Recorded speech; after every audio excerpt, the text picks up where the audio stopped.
had a freshman point guard, which might have been a little bit of a hindrance, but Whitberg, Lowe, Earl Bailey, Cozell McQueen, and then Lorenzo Charles called it out of the. I was like, that's an air. It was an air ball caught, and King just sort of lost his lights. Yes. It's like losing a fly ball in the lights. I don't know where it is. Oh, he dunked it. We lost. Wasn't it like 54-53? I'm over here in Legends Corner, and we are at an event, 40 years anniversary of the 83 North Carolina State Championship team.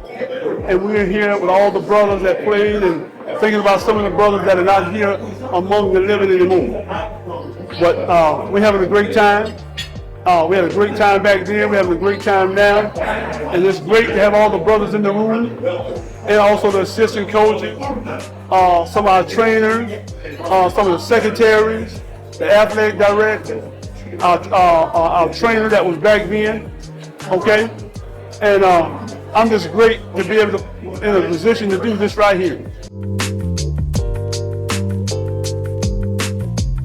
Again at Legends Corners, and we're here with the great Derek Wittenberg. And he's going to tell you how he performed back then versus how he feels about the team currently.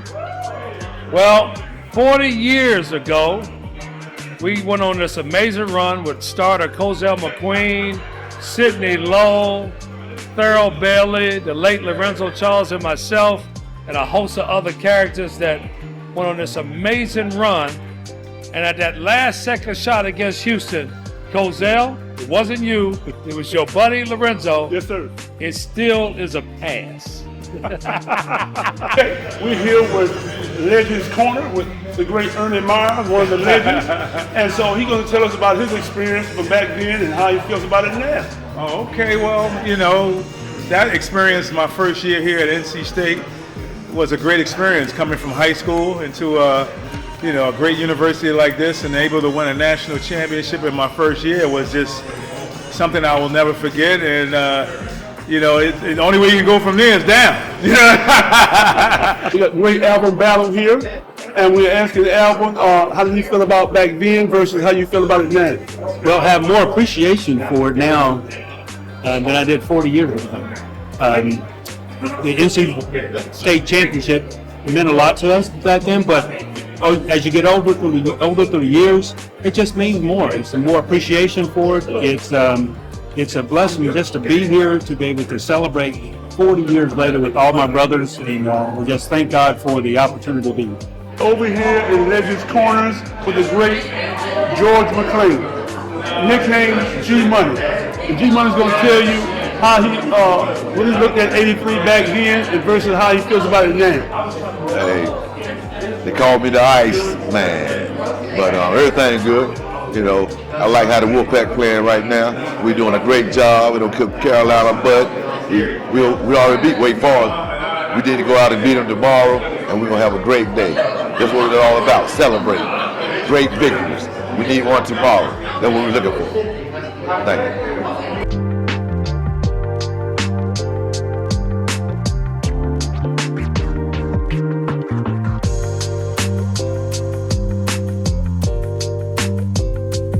We over here at Legends of Corners, over here with the great Harold Thompson.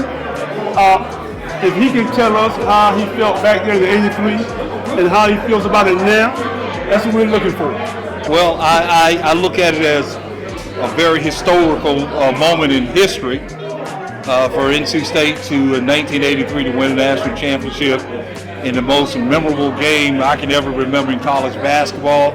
You know, being a big fan of ACC basketball, growing up in North Carolina, it was a great thing to be a part of, as a kid, grow up in North Carolina and eventually become a part of one of the schools that you admire so much back when they won the national championship in 1974.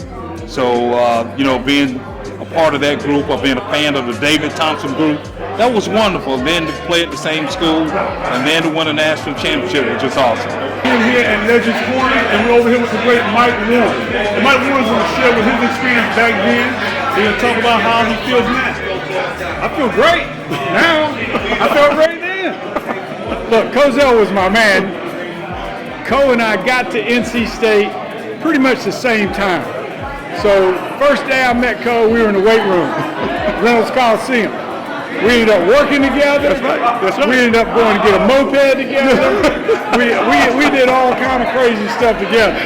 And with his other brother, Lorenzo. But I'm going to tell you what, I love you. Look, you know I love you. Look, Yes, sir. the whole thing, the people we got in our family right Yes, here, sir. Yes, sir. you can't be beat. Yes, I sir. still think the craziest thing you ever did in your life was climb up on that backboard.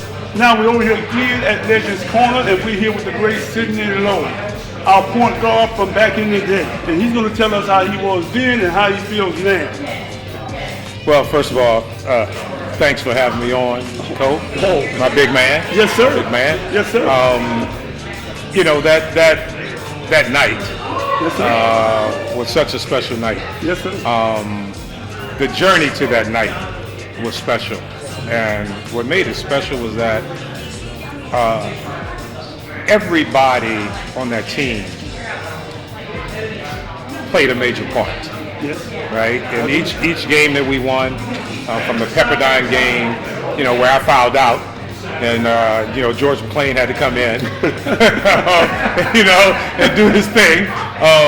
You know, to you, obviously getting the rebound in the Vegas game. You know, going back before that, Witt goes down, and what are we going to do? Right? Yes. We put in a freshman, and he goes for 35, Ernie Myers. So, you know, those are the things that I remember. Is just the fact that everybody played a part in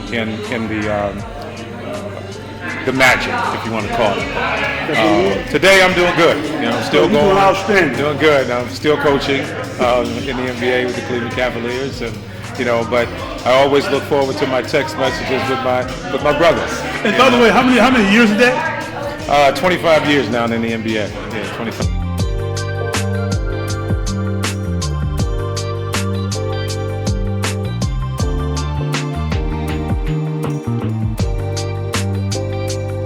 Again, we're over here at Legends Corners, and now we're over here with the great Tommy Donato. And he's going to tell you about his feelings of back then versus how he feels about it now. Well, as you know, Cole, I was a walk-on on the team that year. I never really expected that I was going to have a chance to be playing for the Wolfpack. My dad played back in the 50s, and it was always a dream of mine. So when a walk-on position came open, I decided I was going to try out, and fortunately enough, I made it, and what a great time to make it. It hit a perfect time. So my experience there was getting to know all you guys on the team, playing with you, practicing hard with you. It was just an experience I'll never forget.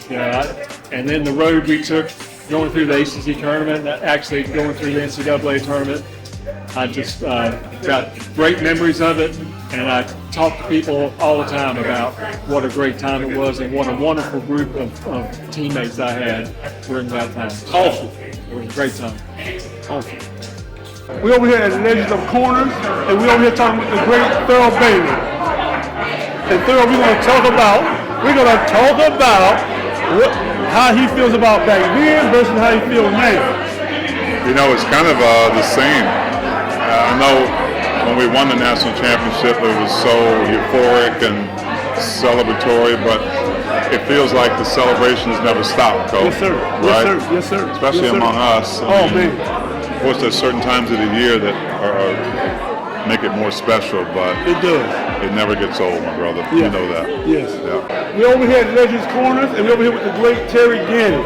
And he's going to share with you his experience back in '83 versus how he feels about it now.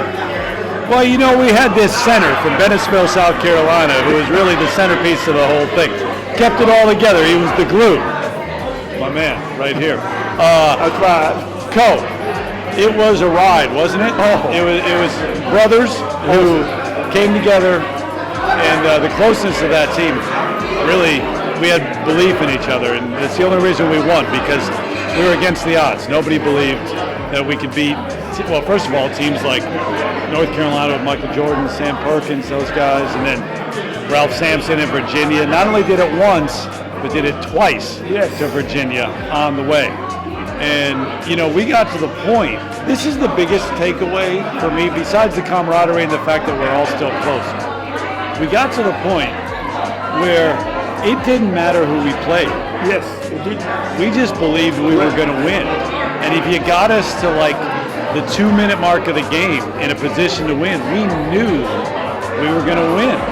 And I don't know how to recreate that with other teams or try to make that happen, but we had that. Like on Monday night when we won the national championship game, and we beat Olajuwon, we beat Drexler, we're national champs. But if they said to us, hang on, we got to play one more game, and this time you got to play the Celtics, we'd have gone, okay, we'll find a way to win. Yeah, we shouldn't win. There's no way can we. Yeah, we'll find a way to win. And that was that team, man. Well, you know, he just mentioned something very interesting. Let's go back to Clyde Drexler. Can we talk about that one incident of Clyde Drexler? It was a charge, okay? It was a clean charge, textbook. It looks like I wrapped him up with my arms, but actually, no, that was delusion. That really didn't happen. That was an optical illusion. My arms were down here behind my back, and I just fell right there. Here's the thing, though. It was his 4th foul in the first half. What's he doing on the floor? Whether, I mean, you know, it was worth the tackle, even if it was a call on me. It was but I found myself, I was the Lone Ranger. I was back there one-on-one with Clyde Drexler. I'm like, okay, I got one option. Either tackle him or I'm going to be posterized for the rest of my life. And I made the right choice. Yes, you did. Yes, you did. But let me tell you something. The classic image from the game, what is it? Everybody knows. Him on top of the backboard. Now, I was fearing for him. I was very fearful. In the middle of the celebration, I stopped and looked up and said, oh, Lord, I hope he knows what he's doing up there. I'd like to know, could you recreate that today? I think I'm a little bit too heavy. No, you're slim. You're playing weight. I would love to be. Good. Don't do it. Actually, I don't want to plant that in your brain. Don't do it. I'm not. Don't do it. I'm scared. No, I'll be scared.